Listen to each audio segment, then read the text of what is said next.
Bismillahirrahmanirrahim. Ini hari kedua kami berada di Perlis bersama Yayasan Amal Pulau Pinang dan juga Jabatan Amal Pulau Pinang. Pagi ni kami kesempatan untuk ziarah rumah mangsa banjir di Taman Kampung Senau. Kampung Senau, Lorong Surau. Kawasan Kangat Kawasan Kangat. Jadi juga yang terlibat dengan banjir pada tahun ni Haji Kimi kita.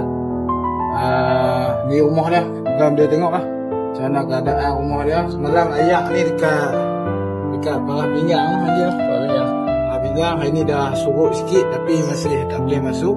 Penduduk kat sini pun semua dah pindah ke PPS. Jadi tuan-tuan, keadaan banjir di Perlis ni sangat teruk. Jadi kita memohon supaya semua rakyat Malaysia sama-sama untuk kita menyumbang dengan Yayasan Amal Pulau Pinang, dan insya-Allah setiap sen daripada sumbangan anda kami akan salurkan terus kepada mangsa-mangsa banjir di sini insya-Allah. Jadi jangan lupa teruskan menyumbang, sama ada untuk transfer dengan nombor akaun yang tertera ataupun boleh scan QR yang kami sediakan. Jadi terima kasih kepada semua penyumbang.